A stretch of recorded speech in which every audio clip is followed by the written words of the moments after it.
So you wouldn't read about it. My DJI mic is turned on and plugged into the GoPro, but for some reason it didn't output. So there's going to be a few voiceovers in this episode, but there's some pretty cracking footage, I must say. The end result of that pump is absolutely phenomenal.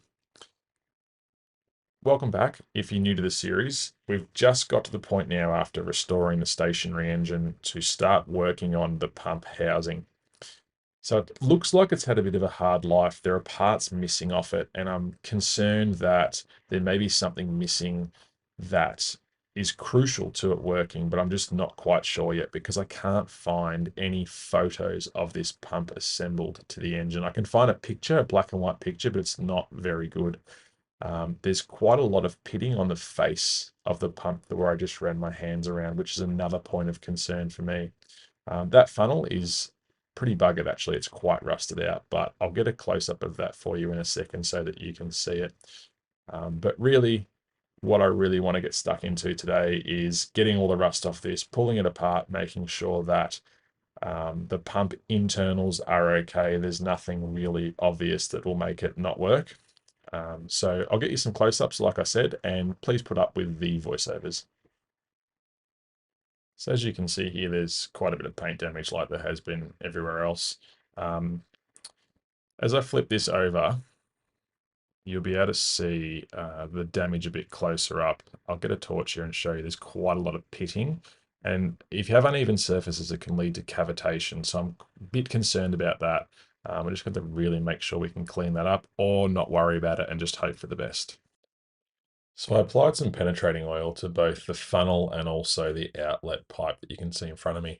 I had to put a fair bit of weight, as you'll see here. I actually sort of pushed down pretty hard to break that free, but it's been in there for a long time.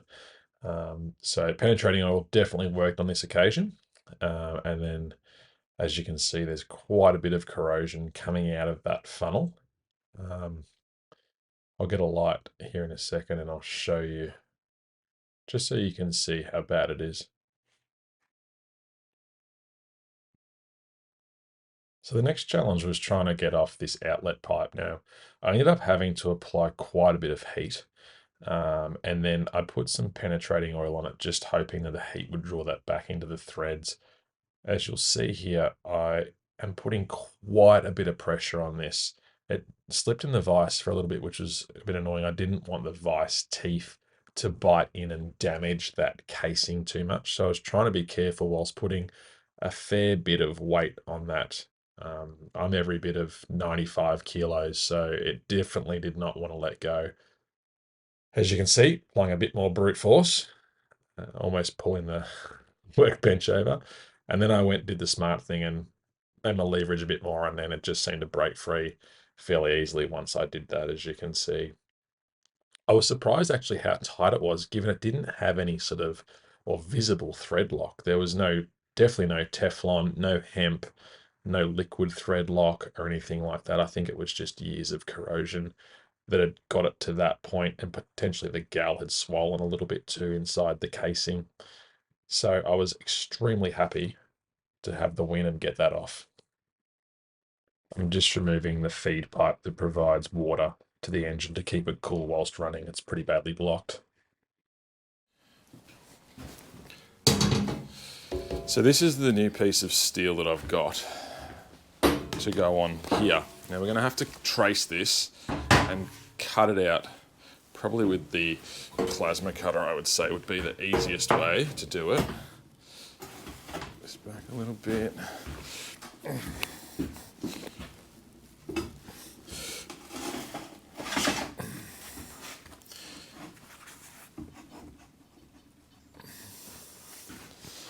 Okay, so I guess let's get this, so we don't waste too much material. As good as we can. And we need to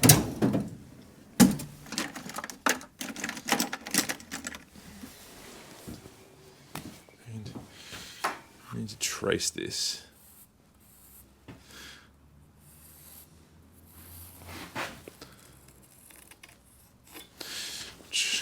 This could be Easier said than done cutting this out, I think.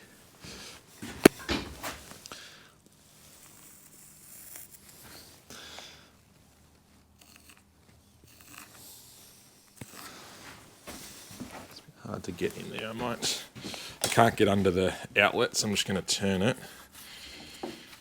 so that I can get under the outlet.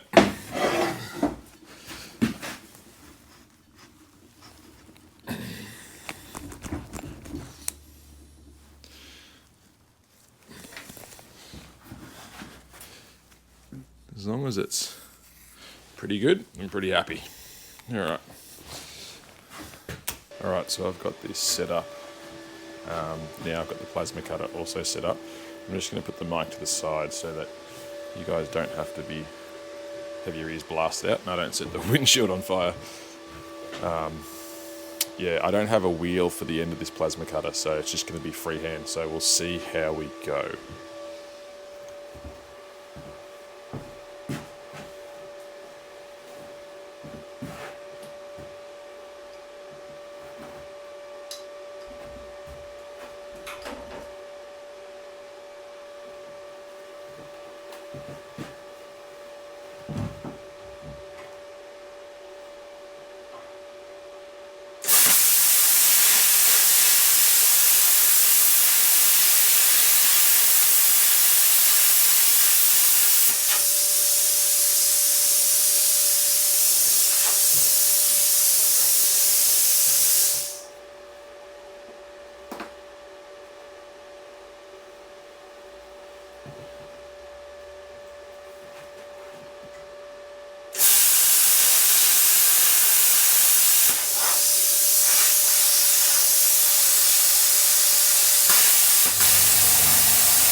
So what's the verdict? It's not too bad. It's still hot, but it's not too bad. I haven't plasma cut for quite some time, so clean this slag off. There was a couple of areas, I'll have to round that off with the grinder. There's a couple of areas that, like here, just cut it a bit square, but sure we can fix that.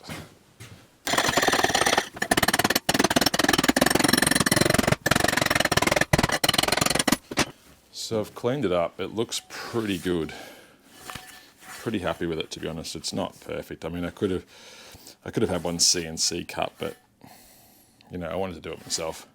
It's pretty close. It's going to do what we need it to do. I might just tidy up a couple more of these edges once I've punched the holes through. I just don't want to take out too much meat. If I've got a hole for a bolt right there, just be less than ideal. So anyway, that's that. Let's sit it on and see how it looks. If I'm being honest, it's a pretty good fit. I mean, I know it's not going to be perfect, but put it on there, roughly line it up. It's a bit hard to show you because it won't stay there, but if I lift it like that, it's pretty good. Sits on there pretty good. Just cut this out. Just trace this in the same way that I did the metal. Thanks, Amazon, for the template. What did we do before Amazon boxes? You know what we did? We made do.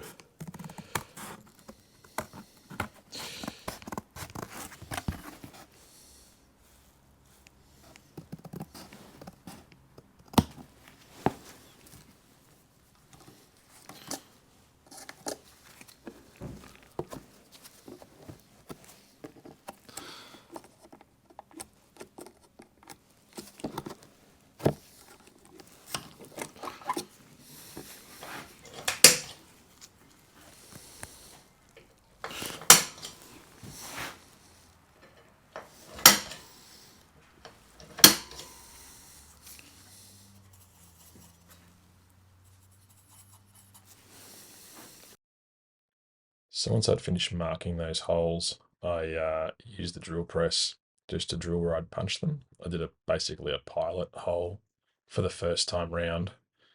And once I'd done that, I just went up to a step drill bit just to make sure that I could get the right consistency in hole sizing. Here you'll just see me checking one of the bolts that goes in there. It's got a little bit of movement, which is good, just to allow for if a hole's slightly off center. So I just went around and drilled the remaining holes out like that. And then we moved on to making sure it was going to mount onto the pump unit itself.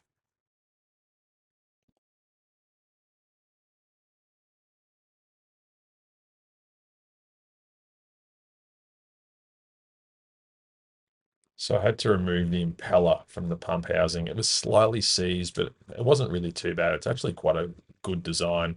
There were three little Woodruff keys actually holding the round disc of the impeller onto the shaft, which I later found they were just sort of corroded in there. Took a bit of an effort to get it out, but then once it was out, that shaft was quite free. I then just spent a few minutes just chiseling as much of the corrosion as I could out of it, just to get it ready for a bath in Evaporust, just to try and get it as close to good as possible. Here you can see I've just got the pump housing sitting in that Evaporust. So I've just taken this out of the Evaporust. I haven't rinsed it off yet, but this is just a bit of a before. Bit of light in there so we can see how it turns out. So I've had a bit of time to think about what I want to do with this. Just to give you another bit of a close-up, it's been in the rust dissolver. It's quite pitted inside. I'm not going to stress too much about that for the moment. But I'm going to recut the plate. I wasn't happy with it, and I just picked myself up a little guide for the plasma cutter, so I'll set that up in a second, and we'll get onto that.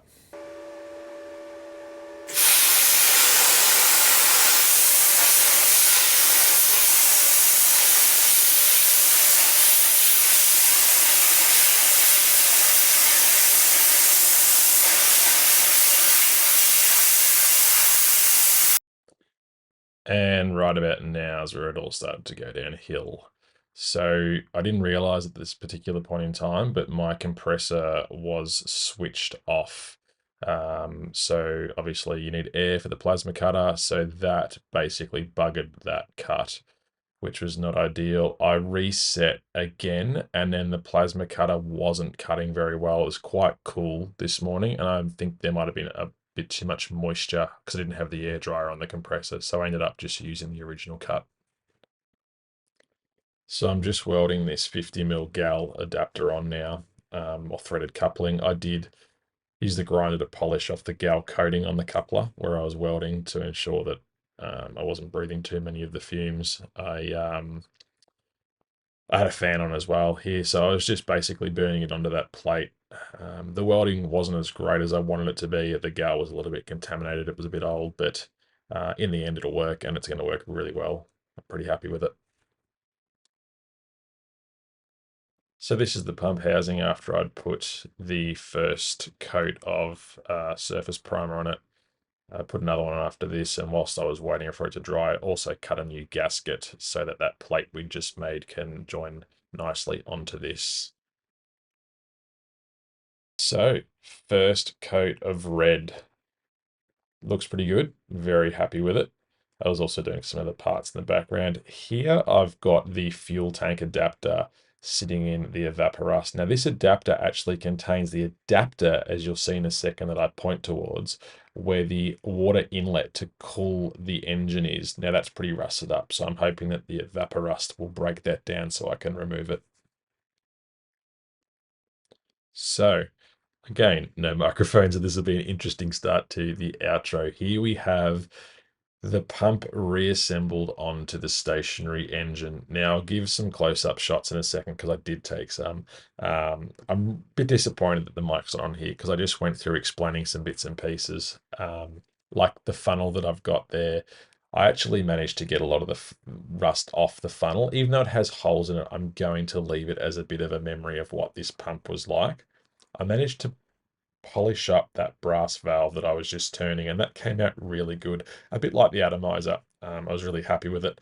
I put the outlet pipe back on again. Again, I'm a bit unsure if I actually want to freshen that up with new gal. To find a bent bit of gal like that would be tricky.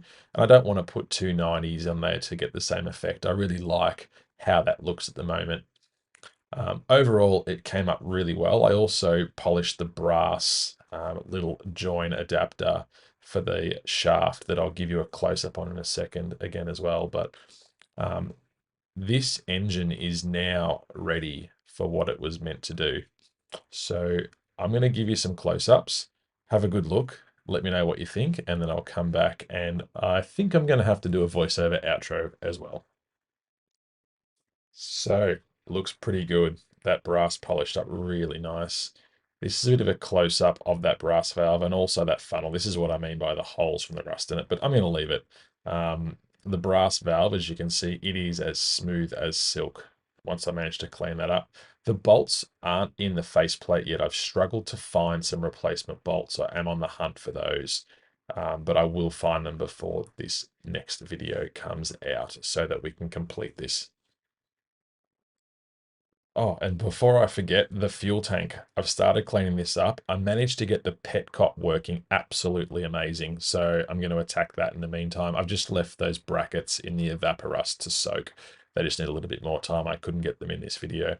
So thank you everybody for watching. Thanks for putting up with the audio.